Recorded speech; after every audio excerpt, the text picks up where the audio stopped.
नमस्कार, सत श्री अकाल, राम नमस्कार, खंबागड़ी वणक्कम। आप सभी का ऑल डे एक वीडियो में फिर से स्वागत है। हमारे साथ जुड़ी हुई हैं सुप्रीम कोर्ट लॉयर नाज़िया इलाही खान और हम आज बात कर ले रहे हैं आउच के बारे में।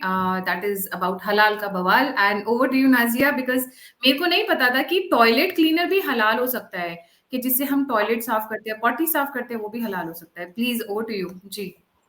तो वंदे मातरम, भारत माता की जय। डेफिनेटली गायत्री जी, बड़ी अजीब सी बात लगी। बचपन से सुनते आए थे कि लड़की अगर पढ़ ले, इस्लामिक लड़की, मुसलमान लड़की अगर पढ़ ले तो इस्लाम खतरे में आ जाता है। मुसलमान लड़की हंस दे तो इस्लाम खतरे में आ जाता है। मुसलमान लड़की अगर वोकल हो जाए तो इस्लाम खतरे में आ जाता है। मुसलमान लड़की हिजाब ना पहने तो इस्लाम खतरे में आ जाता है। मुसलमान लड़की अगर शिक्षित हो जाए तो इस्लाम खतरे में आ जाता है। वेस्टर्न पहन ले तो इस्लाम खतरे में आ जाता है। हिजाब ना पहने तो इस्लाम खतरे में आ जाता है। अपने जुल्फ दिखा दे तो इस्लाम खतरे में आ जाता है।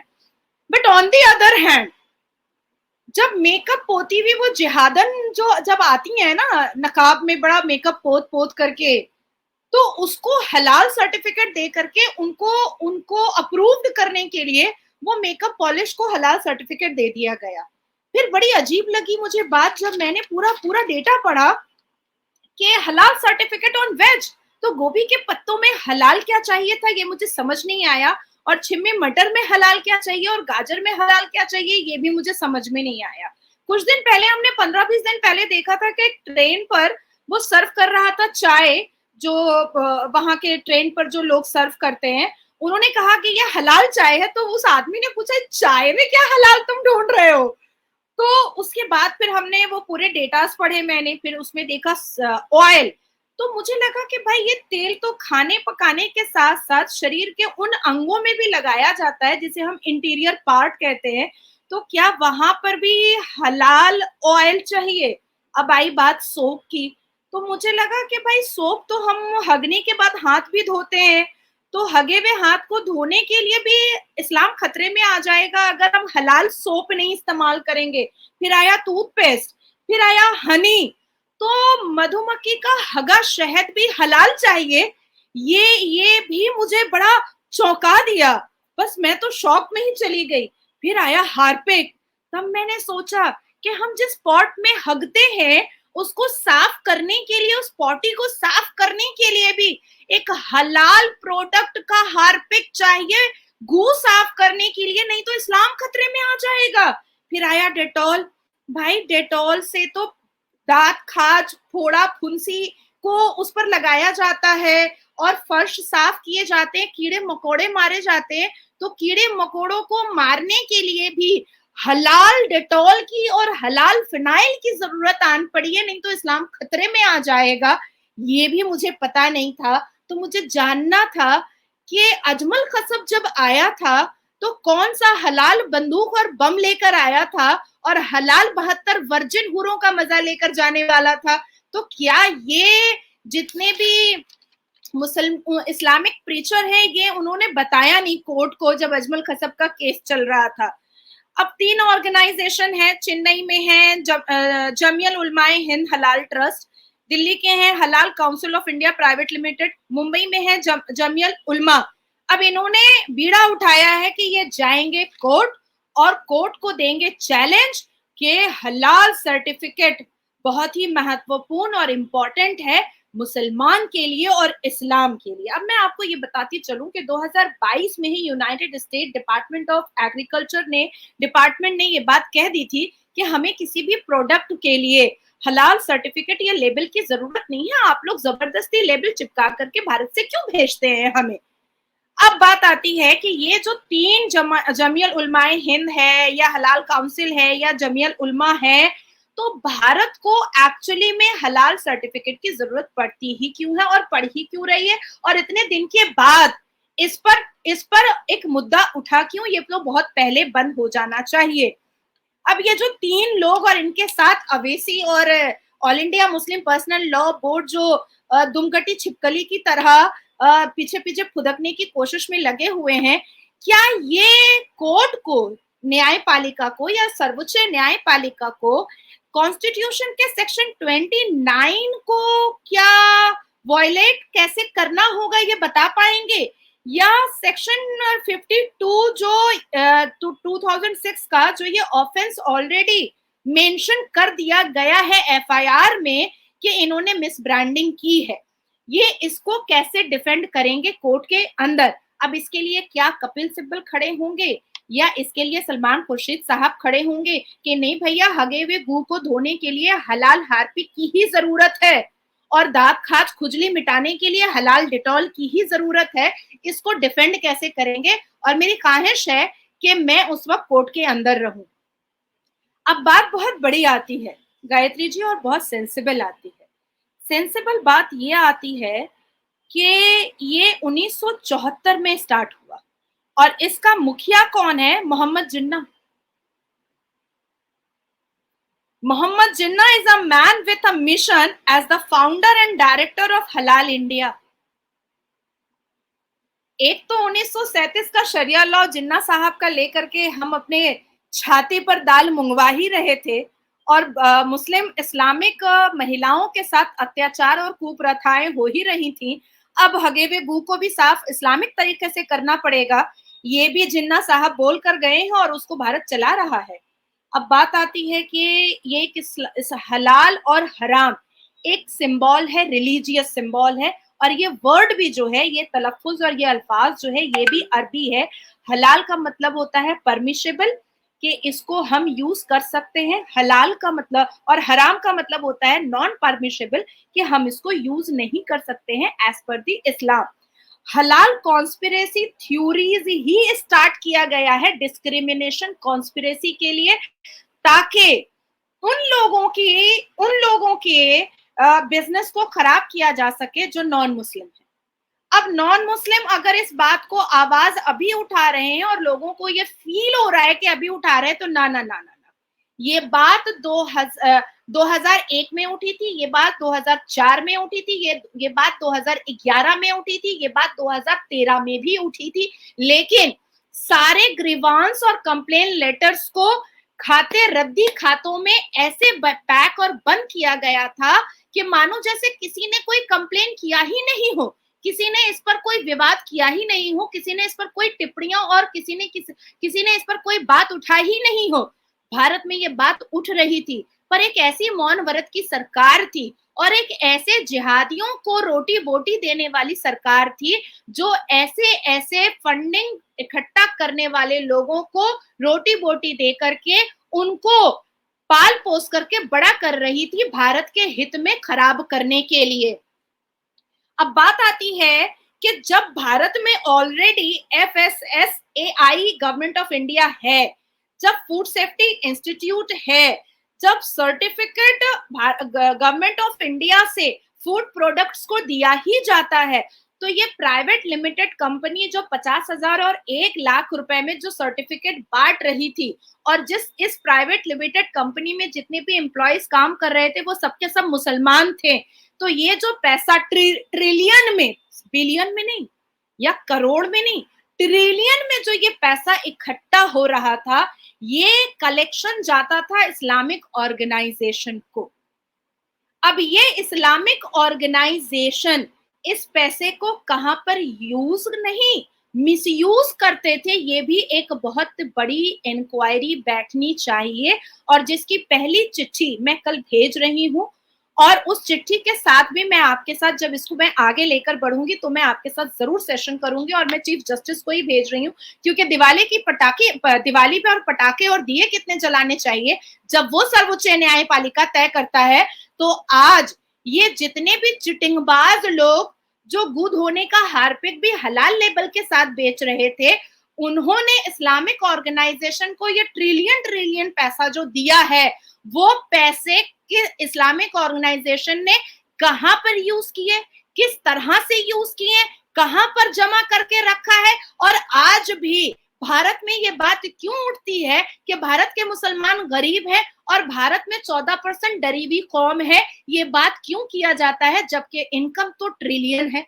तो ये हलाल का जो मुद्दा है, क्या बात कर रहे हैं आप लोग भाई? आज ये मुसलमान और ये उलमाए हिंद वाले क्या बात कर रहे हैं? ब्रेड हलाल होना चाहिए। अच्छा, ब्रेड हलाल होना चाहिए, बर्गर हलाल होना चाहिए, मत खाओ ना, तुमको खाने को बोल कौन रहा है?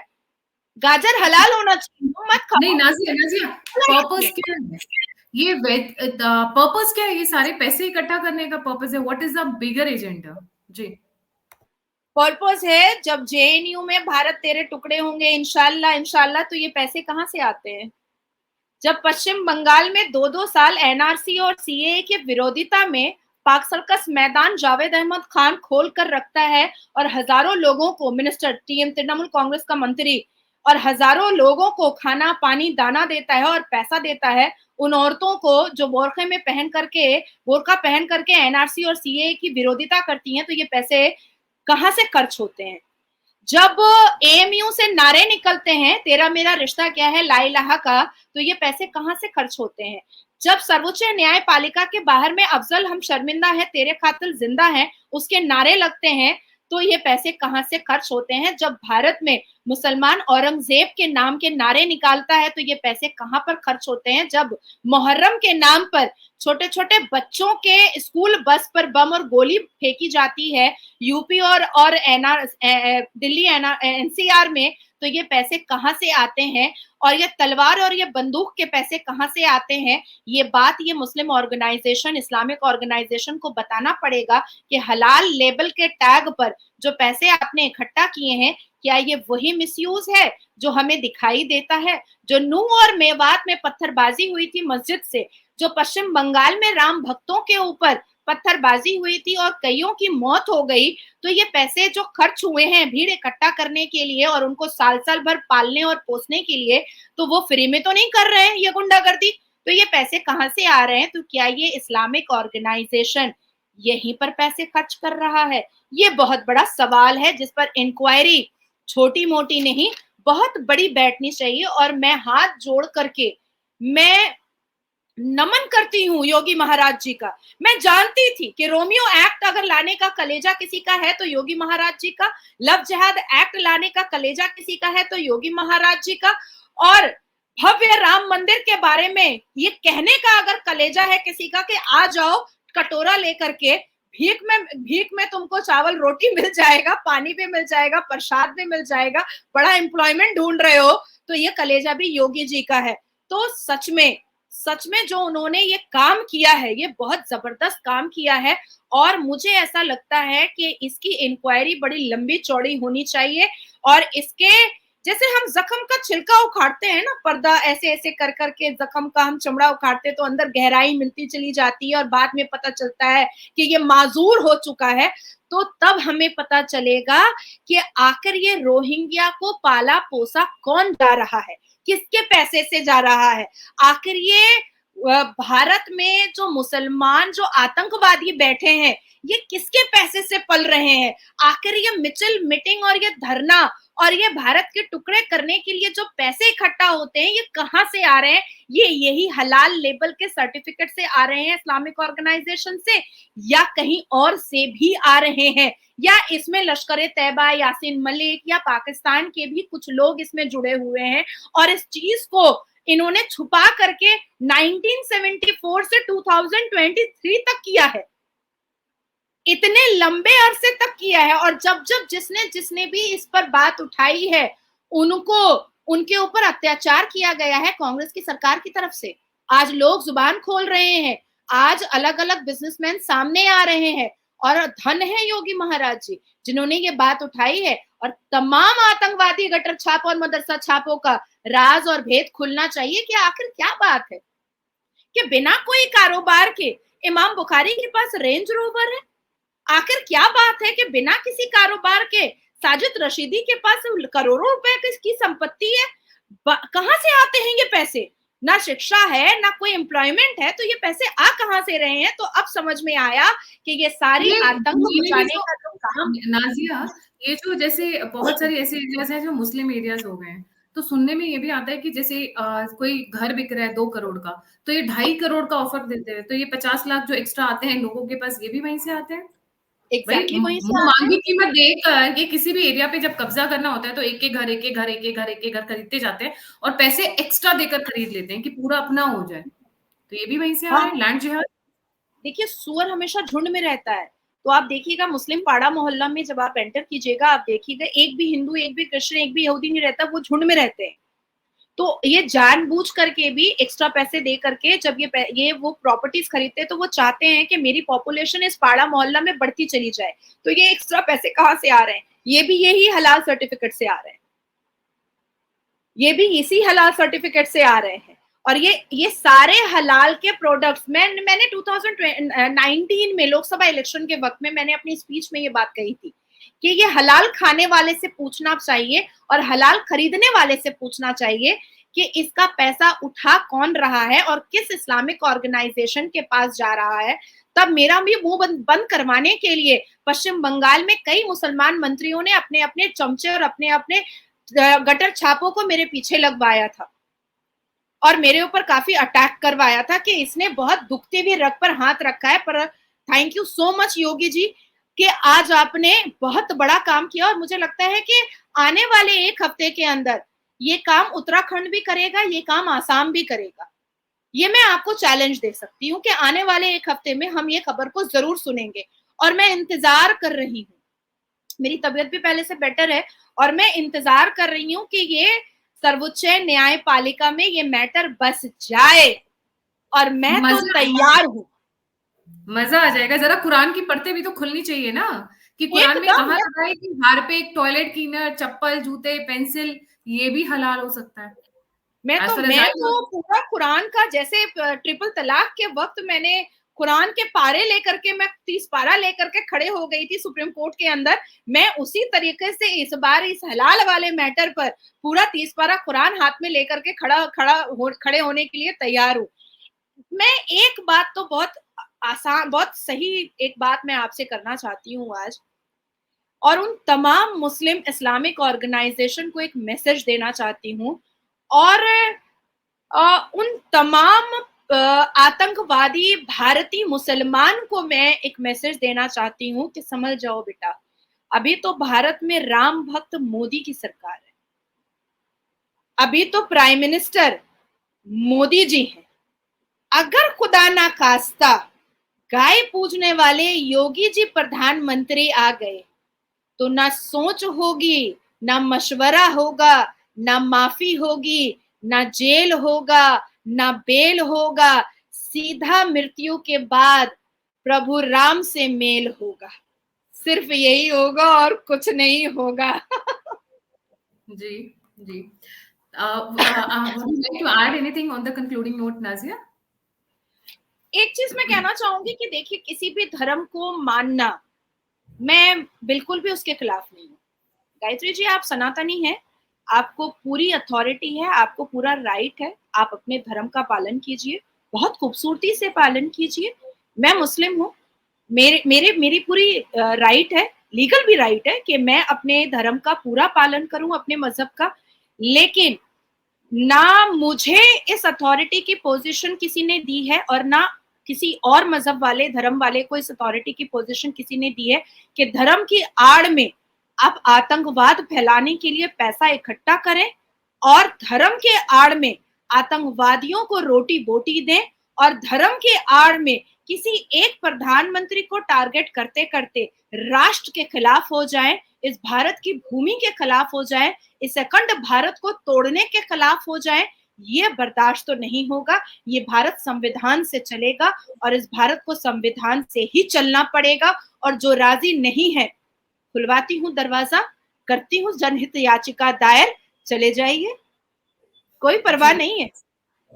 जी, thank you so much. Nazia का अभी भी ऑफर ओपन है, जो पाकिस्तान जाना चाहते हैं उनके लिए हम बसों का, ट्रेन का इंतजाम कर देंगे। अपना बोरिया बिस्तरा, पूरा खानदान, 40 बच्चे और 4 महिलाएं प्लीज लेकर जाइएगा, पीछे नहीं छोड़ के जाइएगा। हम जो पीछे पहले छोड़ के गए उनसे ही बहुत परेशान है।